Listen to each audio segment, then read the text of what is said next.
아멘. 해마다 성탄절이 되면 축제 분위기가 납니다. 장사하는 사람들은 큰 장사의 기회를 맞습니다. 식당마다, 카페마다, 주점마다, 또 숙박업소마다 예약이 아주 가득 찹니다. 예수님을 믿지 않는 세상 사람들도 하나님의 사랑을 직감적으로 느끼는 것 같습니다. 그래서 기뻐하면서 축제를 즐깁니다. 혹시 여러분은 이번 크리스마스를 맞이해서 어떤 특별한 계획이 있으신지 모르겠습니다. 별다른 약속이 없으면 조금 쓸쓸한 기분이 들기도 하는데 혹시 그러십니까?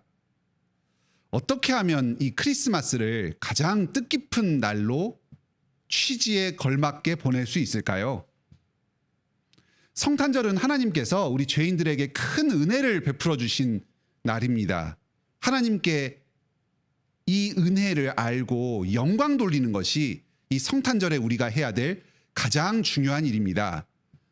특히 이번 성탄절은 주일날로 정해져서 함께 예배를 드리게 됩니다. 참으로 좋은 일입니다. 복음 말씀을 듣고 하나님께서 예수님을 사람으로 우리에게 보내주신 것이 얼마나 기쁘고 좋은 일인지를 풍성하게 깨달아야 합니다. 그 기쁨과 감사에 감격해서 하나님께 영광 찬송을 올려드려야 합니다. 예배 가운데 그리스도의 복음을 듣고 그 영광을 찬송하면서 이번 성탄을 의미 있게 보내시기 바랍니다. 오후 찬송 집회가 마련되어 있습니다. 꼭 참석해서 주님께 한 목소리로 찬양하면서 영광 돌리는 시간을 가집시다. 이 저녁에도 추운 날씨를 뚫고 금요기도회까지 오신 것을 참 환영합니다. 예수님의 복음을 이 시간에도 풍성하게 들으면서 기쁨으로 하나님께 찬송 드리는 시간이 되길 바랍니다. 아기로 오신 예수님은 강한 왕으로 오신 분입니다. 비록 눈으로 보기에는 좀 연약한 아기로 좀 초라한 말구유에 누이셨지만 그분은 참으로 위대하고 영광스러운 왕이요 하나님의 아들이십니다. 마태복음 1장을 보면 탄생 때부터 예수님은 성령님으로 잉태되셨습니다.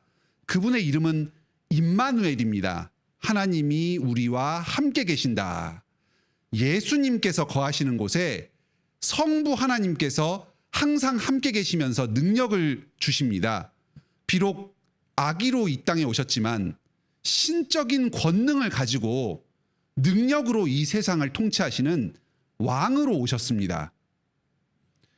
왕이 오신 것을 이스라엘 사람들은 못 알아봤습니다.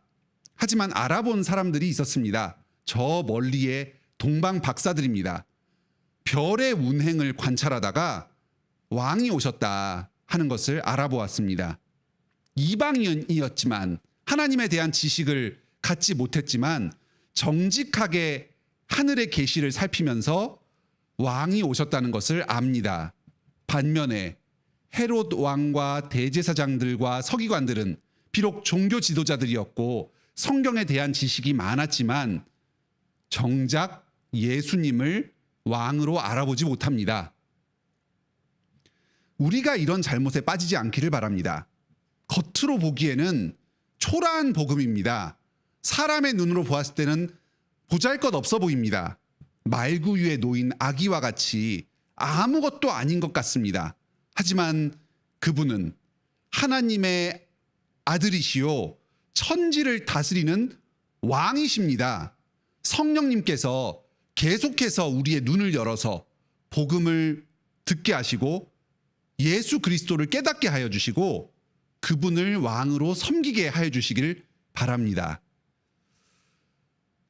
이 예수님은 이스라엘을 그 비참함에서부터 구원하시려고 오셨습니다. 당시의 이스라엘의 상황은 참 딱했습니다. 정치적으로는 로마의 압제에 놓여 있었습니다. 많은 세금을 납부하면서 경제적으로 수탈을 당해야 했습니다. 또 종교적인 자유, 문화적인 자유가 없어서 로마의 방식대로 모든 풍습들을 따라가야 했고 하나님을 자유롭게 예배할 자유도 박탈당했습니다. 종교적으로도 아주 혼탁해서 당시의 종교 지도자들이었던 제사장 세력, 사두개인들은 타락해서 그 제사를 제대로 인도하지 못하고 제대로 된 예배를 드리지 못했습니다. 그나마 당시에 순수하다고 하는 그 개혁자들, 바리새인들도 율법주의로 빠져서 참 어느 곳에서도 하나님의 참된 복음을 듣기가 어려운 실정이었습니다. 사회적으로도 종교적으로도 아주 어려운 곤궁한 처지에 놓였던 것이 당시 이스라엘 백성들이었습니다. 예수님은 이런 비참한 상황 가운데 처해 있는 이스라엘 백성들을 구원하려고 오셨습니다. 마태복음 기자는 이 예수님의 오심을 구약시대의 위대한 지도자들과 연결을 시켜서 설명합니다. 먼저 모세와 예수님을 연결시킵니다. 2장에서 헤롯이 예수님을 죽이려고 하니까 예수님의 가족들이 애굽으로 도피합니다. 애굽에 갔다. 왕이 여러 아이들을 대량으로 학살하려고 한다. 그 중에서 기적적으로 살아났다. 그리고 나중에 애굽에서 빠져나와서 이스라엘로 다시 돌아왔다. 누구 생각나는 사람 없습니까? 모세입니다. 모세가 어린 시절에 이 예수님하고 아주 비슷한 일을 당했습니다. 예수님을 모세와 연결시키면서 예수님이 마치 장차 출애굽의 구원과 같은 그 이스라엘의 위대한 해방과 구원을 이룰 민족의 지도자로 오셨다. 구원자로 오셨다 하는 것을 선포하고 있습니다. 또 오늘 본문에서 예수님과 연결되는 또 다른 사람이 있습니다. 바로 다윗 왕입니다.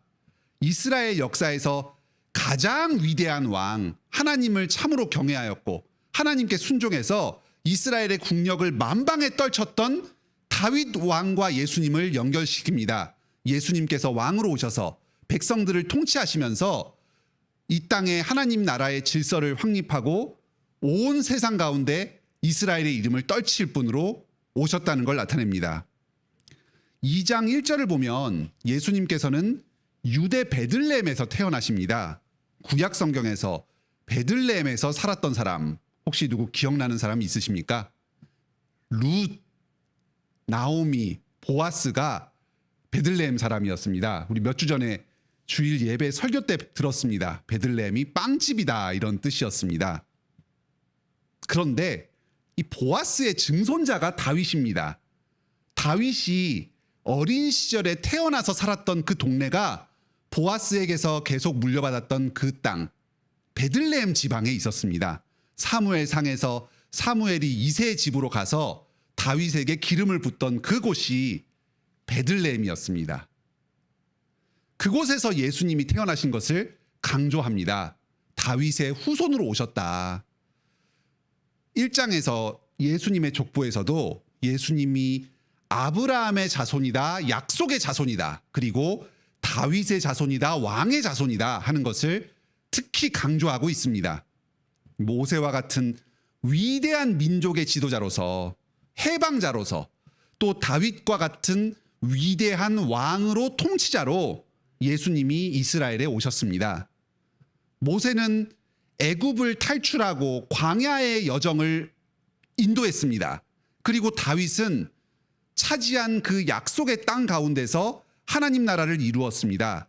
예수님께서는 이 두 사람이 행했던 이 구원의 일, 이것을 합친 것보다 더 뛰어난 분으로 구원을 행하실 것입니다. 이스라엘을 죄와 사망의 권세, 압제로부터 해방하실 것입니다. 인생길을 인도하여 주실 것입니다. 하나님 나라를 이루어서 영원히 행복하게 죄와 싸우면서 살게 하실 것입니다. 여기 오늘 본문의 그 2장 18절에 보면 예레미야서가 인용됩니다. 이 본문은 원래 예레미야에서 바벨론 포로 당시에 라헬의 딸들이 하나님의 심판 가운데에서 눈물을 흘리면서 통곡하는 그런 내용입니다. 그 심판의 처절함을 묘사하고 그 고통 가운데 하나님께 부르짖는 그런 본문으로 예레미야서에서 나옵니다. 그런데 이러한 고통이, 이러한 눈물과 신음이 헤롯 시대에도 계속되고 있다 합니다. 지금 영아 사례가 있지만 이것뿐만 아니라 비슷한 압제와 수탈이 계속해서 있었던 겁니다. 이스라엘 백성들은 오래전에 바벨론 포로에서 정치적으로는 돌아온 것 같습니다. 하지만 지금도 계속해서 영적으로, 문화적으로는 포로와 같은 비참한 인생을 지속하고 있는 상황입니다. 명시적으로 보았을 때는 당시의 로마의 압제 때문입니다. 하지만 근본적으로는 그 이스라엘이 당하고 있는 인간의 근본 문제, 바로 죄와 사망의 권세 아래서 노예가 되어서 살고 있기 때문입니다. 우리도 오늘날 하등에 다를 바가 없습니다. 우리는 지금 자유 대한민국에서 살고 있고 민주주의가 잘 실현된 국가에서 살고 있습니다. 세계 10위권의 경제 대국이고 물질적으로도 아주 풍요롭고 문화적으로 융성합니다. 하지만 우리 주변에 이 세상 가운데 여전히 죄와 사망이 있습니다. 우리는 지금도 인생의 비참 가운데서 눈물을 흘리며 살아가고 있습니다. 바벨론의 포로 생활과 같은 비참한 생활 가운데서 주님의 은혜를 간절히 기대합니다. 우리에게는 오늘날에도 예수 그리스도가 필요합니다. 왕으로 오셔야 됩니다.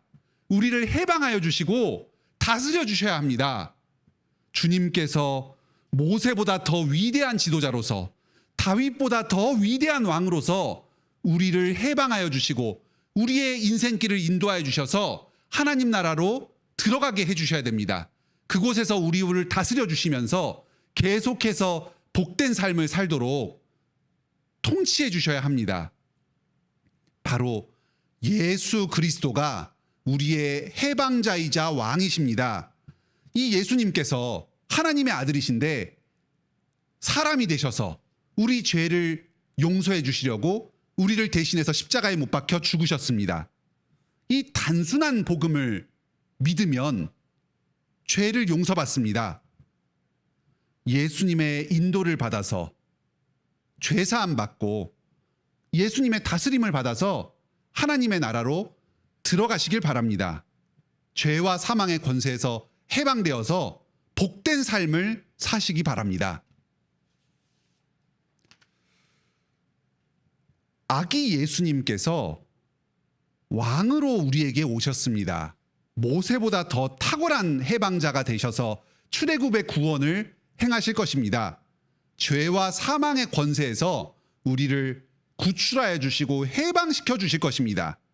다윗보다 더 탁월한 왕으로 오셔서 우리를 다스려 주실 것입니다. 우리의 이 삶 가운데 하나님의 나라를 이루어 주실 것입니다. 계속해서 죄와 싸워서 승리하면서 그 나라 가운데 거하며 살게 하실 것입니다. 점점 하나님 나라의 영토가 확장되고 온 천하가 주님의 통치 아래 들어오도록 인도하여 주실 것입니다. 이 예수님을 오늘도 우리에게 계속해서 오시면서 우리 가운데서 일하시는 이 예수님을 믿음으로 보시기 바랍니다. 이 예수님을 믿고 구원의 은혜를 누리시기 바랍니다. 예수님의 탁월하심은 그분의 이 놀라운 권세와 능력에만 있지 않습니다. 예수님의 진정한 탁월하심은 그분의 이 사랑의 헌신에 있습니다. 위대한 왕께서 우리를 사랑하여 주셨습니다. 우리를 대신해서 기꺼이 자기의 목숨을 내어주셨습니다.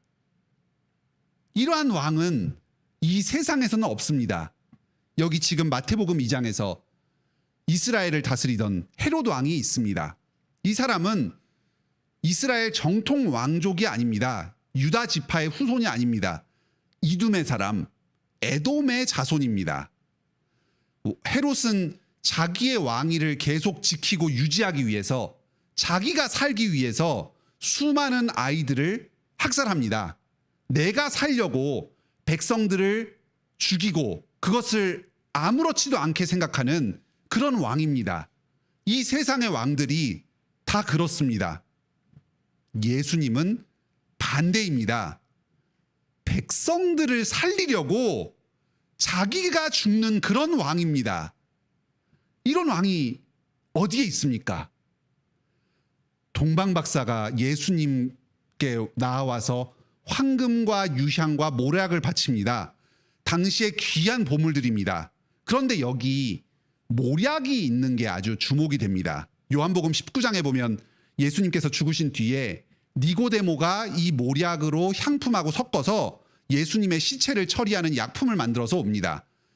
방부 효과를 내고 냄새가 나지 않도록 처리하는 그런 약품으로 이 모략이 쓰였습니다. 아마 동방박사 쪽 그 나라 문화에서는 아주 좋은 선물이었을 텐데 예수님께서 계시는 이 이스라엘 쪽에서는 시신을 수습하는 약품으로 이 모략이 사용되었습니다.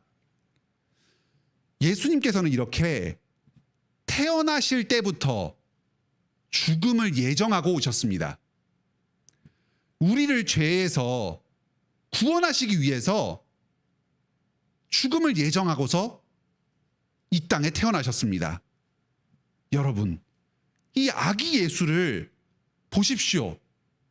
우리를 사랑하셔서 우리를 살리시려고 하나님께서 친히 사람이 되셔서 아기로 이 땅에 초라한 말구유에 오셨습니다. 죽으러 오셨습니다. 우리 대신 죽기 위해서 태어나셨습니다. 이분이 우리의 왕이십니다. 지금도 우리 인도하시고 우리를 다스리십니다. 우리의 자랑스러운 왕으로 예수님께서 오셨습니다. 예수님을 믿으시기 바랍니다.